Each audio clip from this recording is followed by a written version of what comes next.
Sean todos y todas bienvenidos a Podcast Santa Cruz. Hoy redescubriendo el tema de lo que fue la revolución de 1952. Me acompaña. Yo soy Andy Miracoti. Yo soy Urisa Lanzal. Yo soy Mayerlin Maturano. Yo soy Aiko Yara. Yo soy Miguel Antonio Yalife. Yo soy Tatiana Flores Cuellar. Y yo soy Moisés Mercado Madrid. Y juntos somos los Power Rangers. Bien, le voy a comenzar dando un pantallazo de lo que en realidad fue la revolución de 1952. Nos dice que esta revolución tuvo 4 reformas bastante importantes, por las cuales hoy en día, por ejemplo, podemos votar toda clase de personas. También nos dice que la revolución de 1952 fue una disputa de poder, incluso hubo una pugna de poder entre el MNR y la COP. Creo que de eso me venía Anglus hablando en el camino. Anglus, ¿podrías decirnos lo que me estabas contando? ¿Por qué la voz ya me olvidé? Sobre la pugna de poder que hubo entre el MNR y la COP. Sobre la pugna. Sí. Como ustedes saben, pues la pugna era lo que se refiere, ¿no? a lo principal, lo que se refiere a la lucha de una competencia, ¿no? Que sería intensa. Que busca tener el poder. Sí, se podría decir, sí. Entonces Algo sería así. tipo una lucha o disputa intensa entre dos o más partes que tienen intereses, objetivos opuestos. Entre dos bandos sería más Entre Entonces, entre Sí. dos bandos, ¿no? Una rivalidad. sí, algo así. Ya. Como en la Primera Guerra Mundial, el capitalismo y el comunismo. Algo así, ¿no? Sí. Se podría decir, ¿no? Ya pasando al otro tema que sería sobre la COP y la el firma era hoy Moisés. El MNR. Es el MNR. ¿Sobre qué era pues, el MNR? El MNR era un partido político por los años de 1952.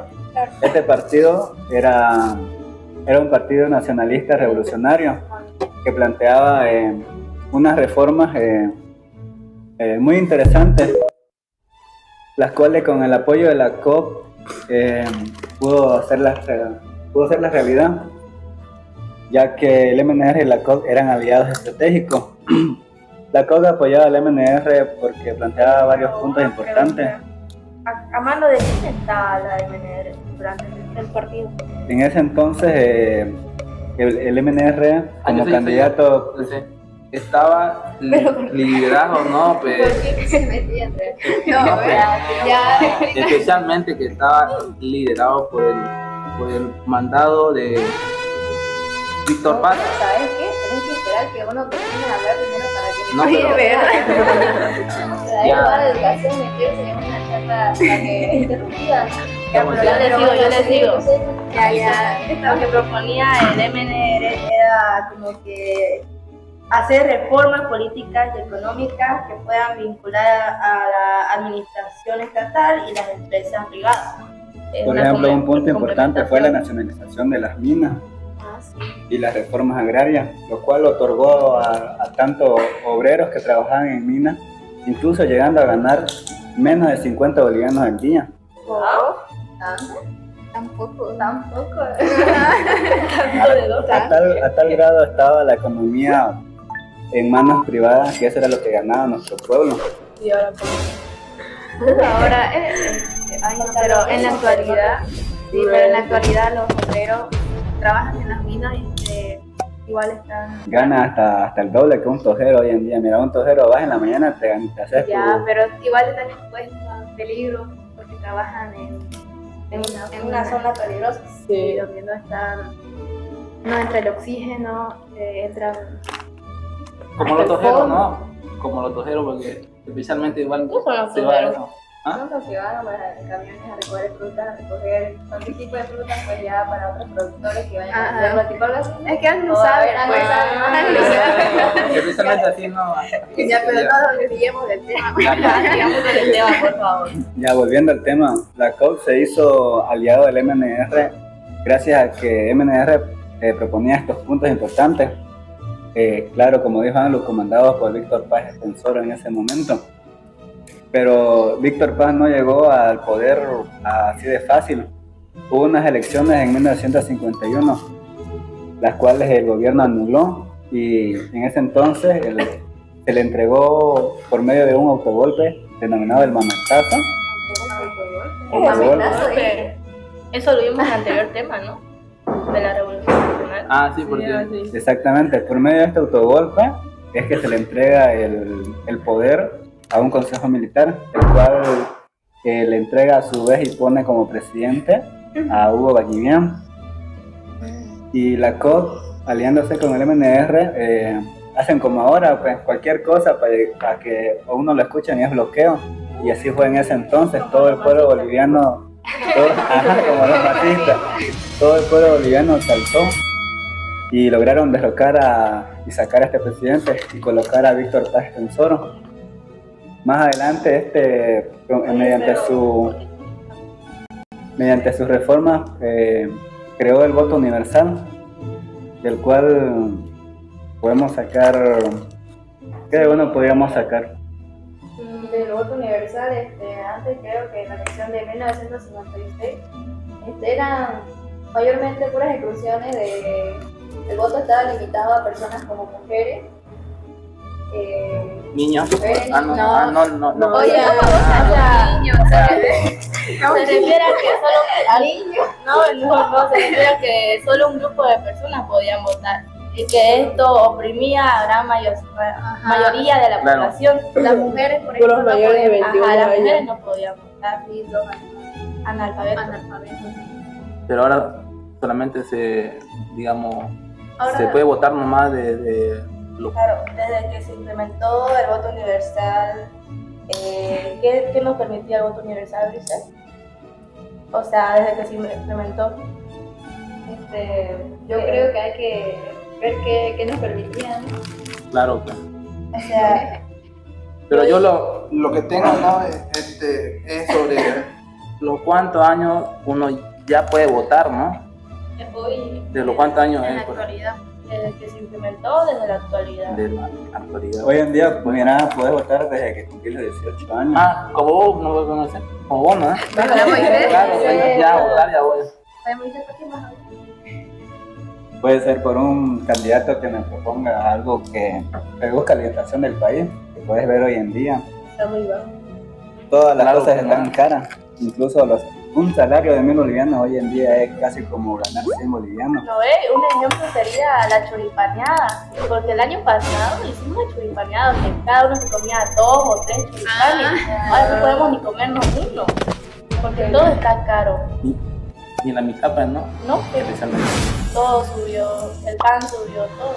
Yo lo que digo, pues, no es que 100 pesos ya no alcanza hoy día, pues. Ya no alcanza para nada. Como ustedes saben, pues, ¿no? El pan está caro, la soda, todo, ¿no? La soda estaba a 20 bolivianos, ya fue Imagínate. 15 el litro. No es Tomar agua nomás.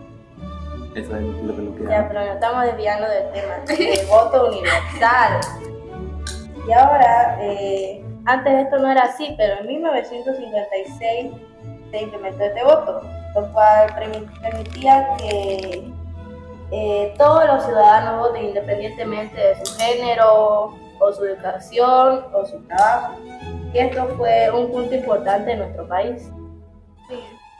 ¿Y quién ganó en este voto? ¿Alguien sabe? Creo que fue En estas elecciones. Hernando Siles, si mal no me recuerdo, el que me había hablado. Sí, una mayoría de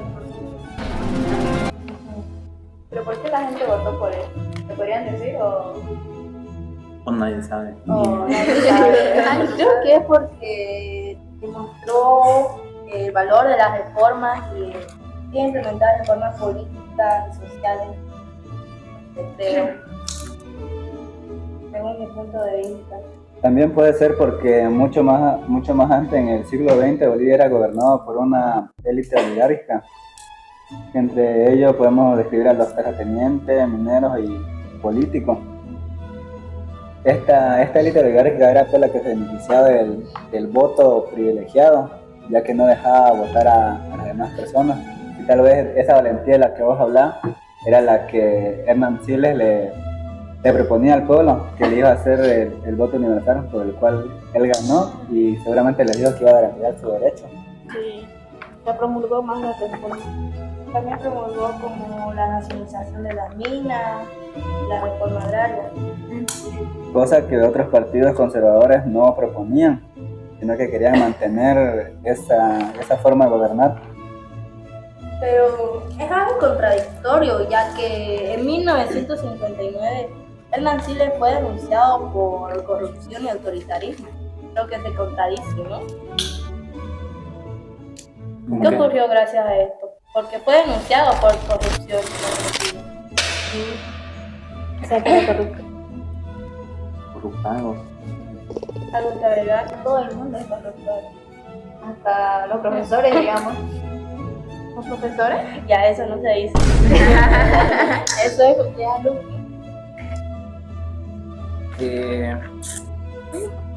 Nada, que llegan a... ocurrió algo el 19 de abril de 1959, pero no lo recuerdo mucho.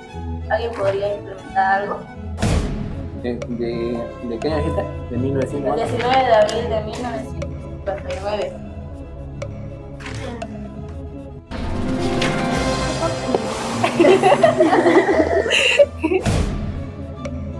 Puta, la seña.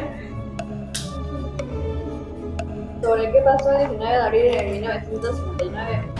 Esto creo que fue un tipo golpe de estado que intentó tomar el palacio quemado, pero debido a este intento fueron asesinados algunos falangistas, como ser Oscar Unganson y otros 14 más. Oye, pero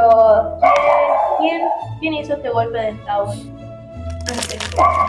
Algo de...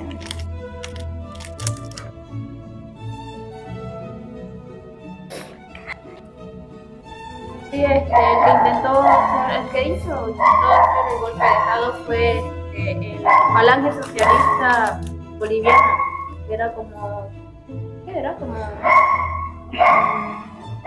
no sé, ¿quién podría representar como otro partido? Creo que sí, ¿no? Sí, el Alguien que defendía algo, pero no que sería. Ya, oye, pero mucho desayuno escolar. Ya. Yo creo que aparte de lo que es la reforma agraria, también existía otro potencial económico, ¿no?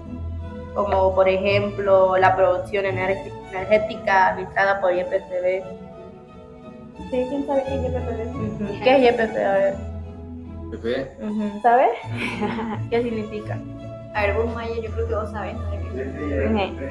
Sí, yacimiento petrolífico fiscales bolivianos, YPFB. Creo que esto de la reorientación se creó un código, Davenport, creo. Un código Davenport, creo que era. Sí, este código fue creado durante la Revolución Nacional. Fue creado por Víctor Paz Estenssoro y este lo creó para poder atraer las inversiones extranjeras, para así poder explorar y extraer los hidrocarburos. Pero realmente era bueno el código Davenport, o sea, favorecía a Bolivia o favorecía a las empresas extranjeras. A ver, si bien el código Davenport hizo que atrajeran las inversiones extranjeras, pero estas empresas extranjeras pagaban impuestos al Estado por la generación de los hidrocarburos. Y esto permitió el aumento en la producción del petróleo, como también generó muchas ganancias para Bolivia. Pero también generó controversia, ya que la población no estaban tan de acuerdo con este código, debido a que los beneficios económicos no estaban siendo distribuidos de manera equitativamente, ya que algunas empresas extranjeras estaban obteniendo ganancias, muchas más ganancias que Bolivia. Para el ministro YPFB. Inversiones casi, No, por ahí, claro. Pues. el código de Davenport, lamento corregirla más compañeras, pero este código promovía lo contrario a que el Estado tenga el control, más bien promovía la nacionalización, o sea que lo que ya habíamos nacionalizado se pasa a manos extranjeras dándole control de inversiones y volviendo los capitales extranjeros. O sea, se Entonces- oponía a lo que es que los extranjeros tengan el poder. Ajá, exactamente. Este código anulaba prácticamente lo que habíamos hecho en 1977, que fue nacionalizar las minas, los yacimientos petrolíferos. Se refiere a la nacionalización de los yacimientos petrolíferos en Bolivia. Me estoy trabando ya. Esto permitía lo que era la privatización nuevamente de estos yacimientos y su venta de activos y operaciones a muchas empresas del extranjero. Sí. Esto permitía al representó Estado poder controlar y administrar los recursos petroleros. también Sí, ¿no? en la privatización como que representó un cambio en la propiedad y gestión de la industria del petróleo. Una chipada. Del petróleo en Bolivia, ¿no? Claro, pero no todo lo que tenía este código era malo. Aparte, bueno, también nos afectaba que este control estuviera en mano extranjera, pero también promovía reformas liberales que promovían la liberación de la economía. Por ejemplo, se aplicó la eliminación del control de precios, la apertura del comercio exterior y la eliminación de barreras comerciales, Pero como son por ejemplo los aranceles. una crítica de esto podría ser que, aunque buscaba darle más control al Estado sobre los recursos naturales, su implementación y efectiva podrían haber sido limitadas por factores políticos y económicos, lo que también creo que afectó su impacto real en la economía y la sociedad boliviana. ¿No ves? Tal y como lo dice. Entonces, se relaciona con la nacionalización y descolonización de los yacimientos petrolíferos en Bolivia. Ya, pero recuerdo que al principio estábamos hablando algo de la COP y que existía una pugna de poder contra el MNR. ¿Cómo acabó esto? Yo le voy a explicar sobre un suceso muy importante de la pugna de poder entre la COP y los fundadores de la MNR. Es acerca sobre el golpe de Estado que ocurrió el 4 de noviembre de 1964. Todos se estarán preguntando quién estaba a cargo o quién era el líder de este golpe.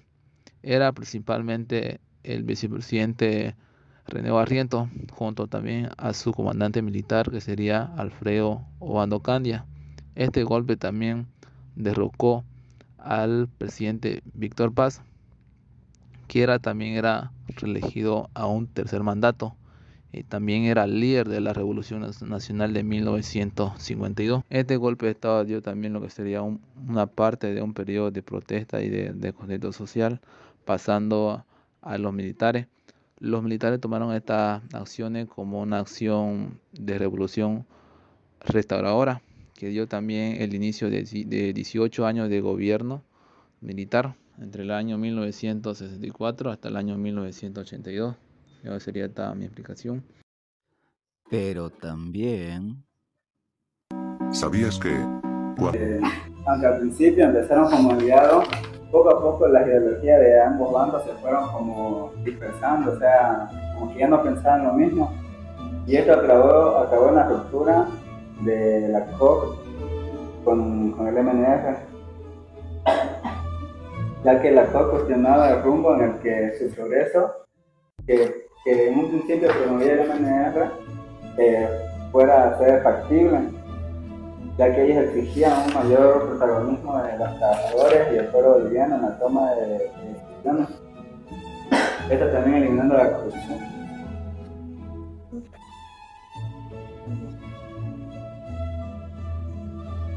¿Qué estabas diciendo, Moisés? ¿Cómo?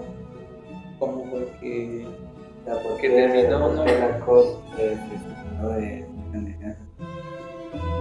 A ver, yo quiero hablar de algo curioso sobre el código. A ver, ¿puedo? Hablemos del tema. O sea, Ya. es que Bolivia creo que intentó tomar el control de sus propios recursos petroleros para decidir cómo se utilizaban. O sea, que en lugar de dejar que empresas extranjeras Que Bolivia recuperó Nuevamente, el poder. ajá, Eso puede ser allá cuando Evo estaba del gobierno, lo tienes como el YPF y también otra empresa.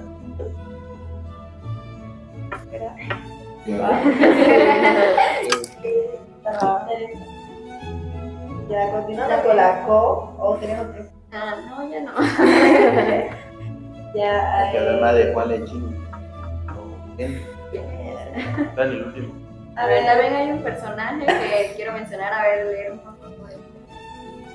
Que sería Juan Lechín Oquendo. A ver, voy a leer un poco, que sería considerado líder del sindicalismo.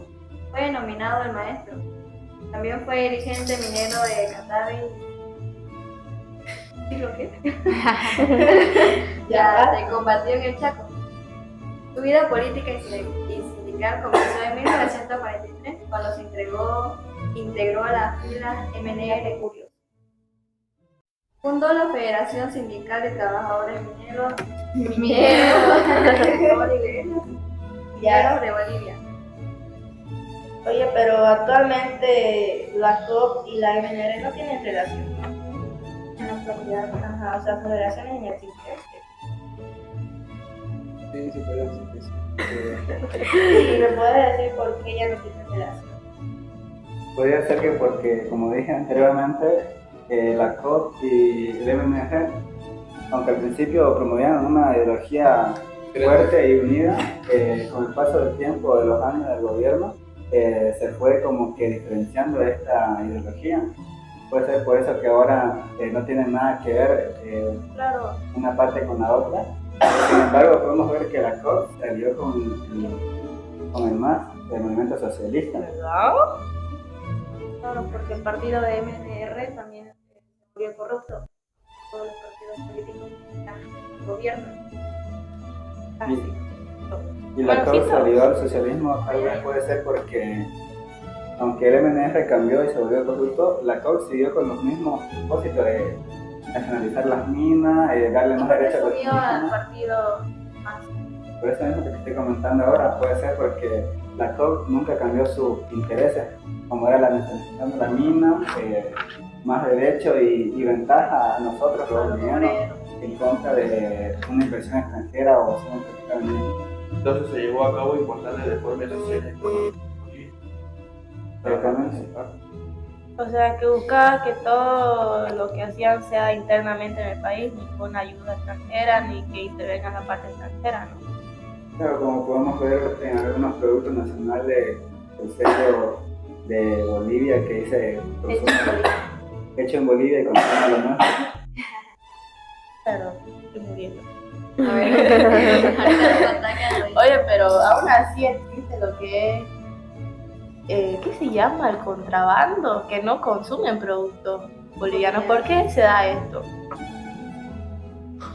sea, Puede ser porque el socialismo hoy en día tal vez también se está volviendo corrupto, ya que en el paso de las fronteras vemos poco control, incluido a veces pasan productos por la aduana, que supuestamente es como la seguridad del país para impedir que el comercio sea ilegal dentro del país, de afuera para adentro. algo que agregar. Yo creo que porque es el senador del MNR y he visto como un Buda, porque fue Tradicional MNR. prácticamente, ahí lo último dice que fue prácticamente por él que la COVID del MNR. Ah, ya, digamos eso otra vez. Todo una relación. Está activo. O sea que Juan Lechín Oquendo como que era parte del MNR, pero como que Estoy poniendo más al Estado, o sea, como presionando lo que el MNR en un principio promovía. su ideología. Incluso se dice que ahí fue condecorado con una medalla de oficiales que podía esperar, incluso tal vez esté ahí. Ah, ya. A ver, como ustedes lograron los lectores atlánticos de importancia, ¿no? Ya, basta. Estoy súper Nos estamos ofendida. nos estamos desviando del tema. Ya, Suficiente. bueno. Hay que ser profesional. Este fue un líder voy a leer la lectura. Un líder muy controversial, combatió la dictadura.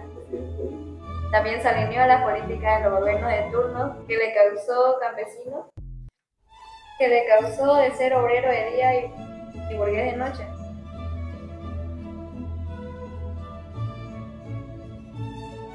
Bueno, ya casi se nos acaba el tiempo y vamos a hacer una recapitulación rápida, si les parece. Por ejemplo, la revolución de 1952 la precedió los combatientes que volvieron de la guerra del Chaco luego de perder ese territorio. Chaco, correctamente. Esto sumió una crisis prácticamente al país. Por eso es que se promovieron las reformas, la COP, el MNR subieron al poder, su ideología. O sea que gracias a los combatientes fue que se pasó todo esto, por así decir. Sí. Ya que ellos al ver esta crisis, pues como cualquiera dice, algo se tiene que hacer, si uno no lo hace, ¿quién lo va a hacer? Y luego hasta podemos acabar como un país que es nuestro vecino país de Venezuela. Como Cuba, igual. Cuba, ¿verdad? Inclusive como Cuba. Estamos a nada de ser.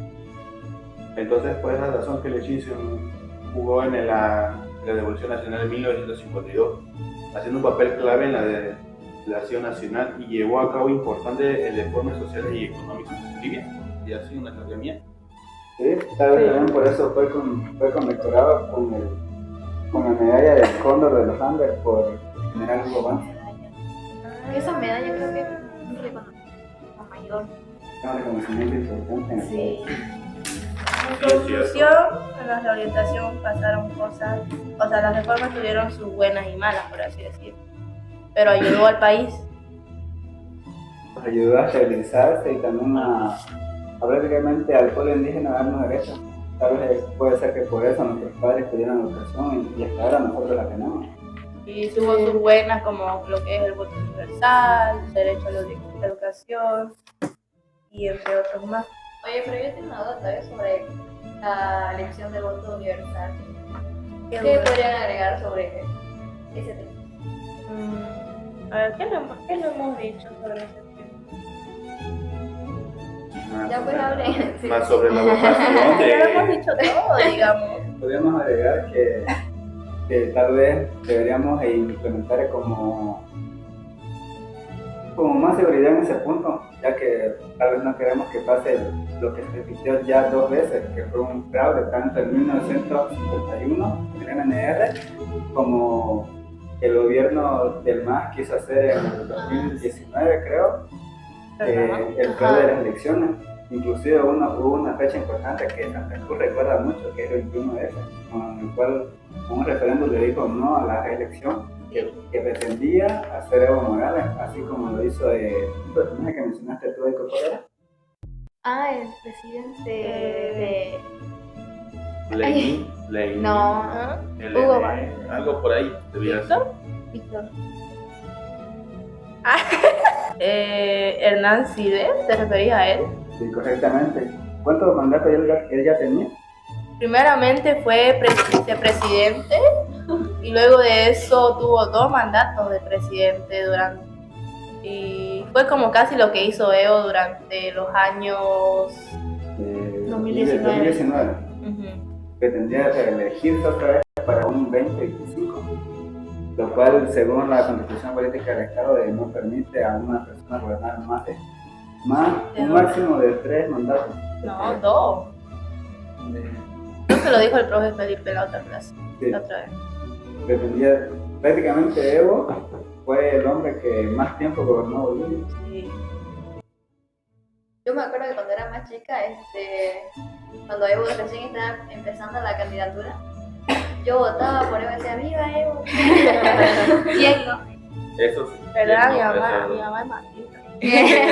Andaba yo con mi bici por ahí, con mi primo, con las banderas del MAS. Y viva Evo gritando por Y la calle. venían a Sí, dar me su parece polera de su campaña. ¿verdad? Claro. Demócrata, igual me Tal acuerdo. vez Evo fue y fue tal vez el Víctor Paz, el tesoro de nuestra época. O sea, durante su mandato, claro que hizo cosas malas, pero también hizo muchas cosas buenas. Al igual que A Víctor comparación, a comparación de los presidentes que tuvimos.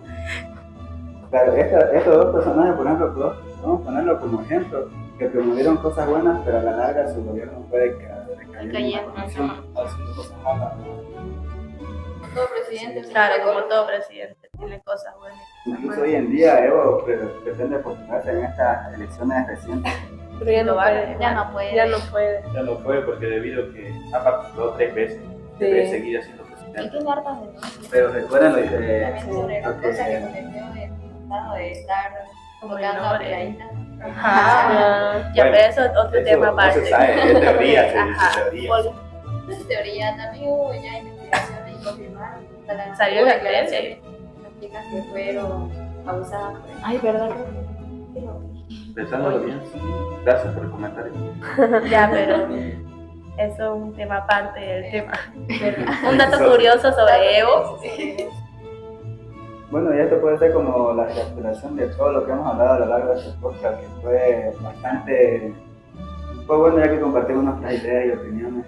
¿O ¿Qué les parece a ustedes? ¿Qué calificación les pueden dar de su perspectiva? A lo que ¿Calificación en qué entendieron, sentido? A lo que entendieron y hablaron, tal vez dijimos algo que uno de nosotros no sabía y O complementamos. sea, así. acaba de aclarar que esto es nuestro punto de vista, no estamos diciendo que es Así la... O sea, algunas cosas sí pasaron, pero otros temas aparte que decimos nuestro punto de vista. Y es el punto de vista desde un estudiante. Y eso. Bueno, en los comentarios esperamos que nuestro público oyente nos diga tal vez qué les pareció. Como conclusión podemos dar a entendido que la Revolución Nacional de 1952 constituyó uno de los procesos sociales y políticos más significativos del siglo XX en Bolivia, ya que este fue un movimiento iniciado por el Movimiento Nacionalista Revolucionario, con las siglas del MNR. Esta revolución prometía una transformación profunda de la estructura del Estado boliviano. Se caracterizaba hasta entonces por una economía oligárquica, una política influyente y un modelo de desarrollo profundamente desigual. Las medidas iniciales, como la nacionalización de las minas, la reforma agraria y el sufragio universal, respondieron a las demandas históricas de la mayoría de las masas indígenas, campesinas, mineras y urbanas, las cuales eran marginadas por el poder. Sin embargo, este proyecto revolucionario no mantuvo una línea constante, ya que a partir de mediados de la década de los 50, especialmente en el 56, con el gobierno de Hernán Siles Suazo, se acentuaba con la llegada del poder de Víctor Paz Estenssoro en su segundo mandato en 1960. Con esto se inició un proceso de reorientación del proyecto revolucionario, es decir, o sea, como la parte 2. Este giro fue motivado por múltiples factores: la presión del contexto internacional en plena Guerra Fría, de la ideología tanto de la comunista como la capitalista, el temor a una radicalización comunista del movimiento obrero, así también como la crisis económica interna y la necesidad de obtener un financiamiento externo, que fue ahí donde entró el Fondo Monetario Internacional, particularmente de Estados Unidos, con el Plan EDER y Alianzas para el Progreso. Este progreso de reorientación también implicó una moderación del discurso revolucionario y una serie de cesiones a sectores conservadores nacionales e internacionales. La política económica también pasó de un enfoque estatista a uno más liberal, y así se inició un proceso de control sobre los sindicatos, especialmente sobre la Central Obrera Boliviana. Todo esto con el fin de limitar su capacidad de movilización. También se fortaleció el poder del Estado a través de la centralización del aparato gubernamental y el establecimiento de un sistema político más vertical. Esto en detrimento de la participación popular directa que había caracterizado los primeros años del progreso revolucionario. Esto impulsado por los excombatientes de la Guerra del Chaco. Desde un punto de vista social, si bien se consolidaron ciertos avances como el acceso de las mayorías campesinas a la tierra y la apertura de un sistema político a través del voto universal, también se evidenció una creciente burocracia del MNR y la emergencia de una nueva élite política. Si bien surgía de los sectores revolucionarios, terminó reproduciendo prácticas de exclusión, es decir, traicionaba sus mismos ideales que en un inicio promovían. La reorientación de la Revolución Nacional también puede entenderse como un proceso complejo en el que los ideales transformadores del inicio fueron gradualmente desplazados por una política de conciliación con el orden establecido y de adaptación al contexto geopolítico internacional. Podemos también decir que aunque la revolución logró importantes conquistas en términos de ciudadanía, inclusión y transformación económica, su reorientación limitó el alcance estructural de estos logros. Bolivia se vio atrapada entre la continuidad de un orden social desigual y las promesas incumplidas de una nueva revolución que no logró consolidar un nuevo modelo de Estado, verdaderamente democrático, inclusivo y soberano. Este desenlace nos deja una lección importante. Las revoluciones no solo deben conquistar el poder, sino también transformar las estructuras que lo sostienen. Esto sin perder su autonomía frente a intereses foráneos, ni dejar de lado la participación activa de la mayoría de masas populares. La reorientación de 1952 marcó así tanto el éxito parcial como las contradicciones internas de un proceso que buscó cambiar el país, pero terminó atrapado en los límites del reformismo y la dependencia. Con esto vamos profundizando más sobre dos puntos importantes que devolvieron la estabilidad a nuestro país, que fueron la reforma agraria y el Código de Davenport. Dos de mis compañeros le explicará a continuación lo que fue esto y lo que significó. Buenas, siguiendo con la historia, yo voy a explicar sobre más parte del mío como el efecto de la deformación agraria en el altiplano y los valles bolivianos. En estos casos, la Revolución Nacional transformó la radical estructura y agrasía en el boliviano mediante una distribución legal en la tierra. Se buscó imponer el fin latifundio y en el altiplano de los valles, además de otorgar parcelares a campesinos y comunidades locales, pero este proceso profesional conocía sus profundió, generó nuevos desafíos, se podría decir. En resumen, se decía que a los hombres les daban una hectárea y a las mujeres media hectárea, al igual que también a los jóvenes que tenían de 23 años para arriba le daban igual una hectárea y una media hectárea a las mujeres. Pero en estos casos hubo muchos problemas. En uno de los principios era la tecnología.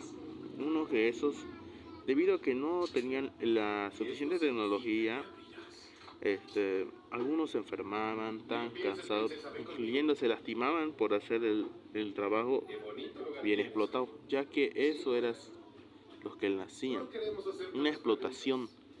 También el clima era gravemente a veces frío, calor y entre otros efectos que tenían. O sea, su clima, debido a que no había tecnología, no podían saber qué tipo de clima iba a aproximarse.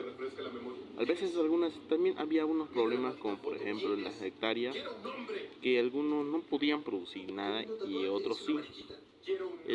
Hubo una discusión entre esos dos, que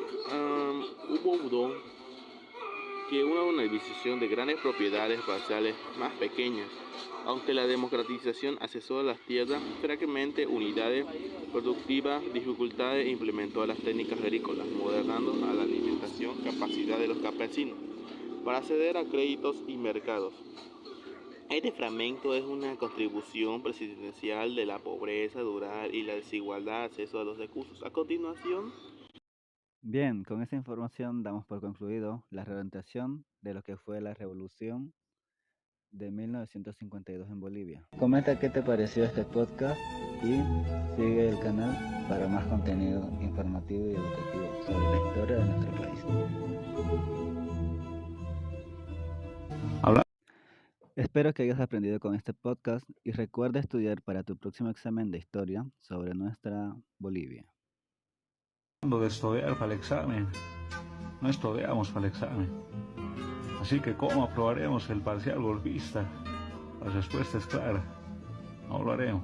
¿Por qué estás triste? Dime por qué. Y esto fue Podcast Santa Cruz. No te olvides suscribirte, oír otros podcasts y seguir estudiando la historia de Bolivia. porque solo así sabremos escoger un futuro mejor para nosotros y las futuras generaciones. Muchas gracias y saludos.